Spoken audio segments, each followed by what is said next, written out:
With Venezuela's future still very much in flux, the country's opposition leader, María Corina Machado, surrounded by a crush of cameras, making a highly anticipated trip to Washington.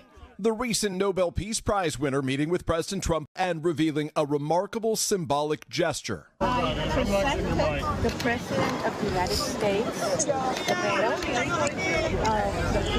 Nobel Peace Prize, and the recognition for his unique commitment with our freedom. Overnight, a White House official telling NBC News the president kept the medal, a prize he has long pined for.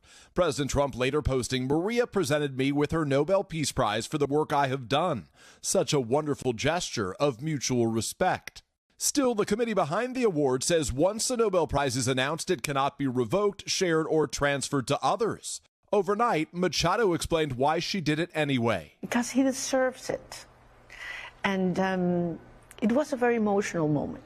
Immediately after that stunning U.S. military raid that captured Venezuela's Nicolas Maduro, President Trump dismissed Machado as a possible replacement for the authoritarian leader. She's a very nice woman, but she doesn't have the respect. The president instead praising Venezuela's now interim president, Delcy Rodriguez, despite her being a Maduro loyalist who has cracked down on dissent within the country. She's somebody that we've worked with very well. The White House noting Rodriguez supported the U.S.'s sale of $500 million worth of Venezuelan oil this week. They have thus far met all of the demands and requests of the United States and of the president. All of it as the U.S. is again flexing its muscles in that region. American forces seizing another oil tanker that the Department of Homeland Security accused of illegally bypassing sanctions. The ship, called the Veronica, the sixth tanker intercepted by the U.S. in less than 2 months. Meanwhile, Peter, President Trump also made other news at the White House yesterday, unveiling that new health care proposal. What more are you learning about that?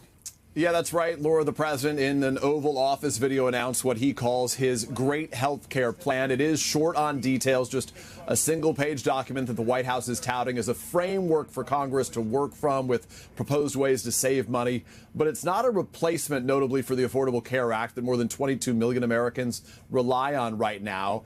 And it comes as Republicans are facing increasing pressure to address rising health care costs in the country after the president and lawmakers let Obamacare subsidies expire. President Trump wants to send billions of dollars in insurance company subsidies directly to Americans' health savings accounts. His plan also focuses on lowering drug prices and requiring insurers to be more transparent about costs. Laura? Peter Alexander, thank you.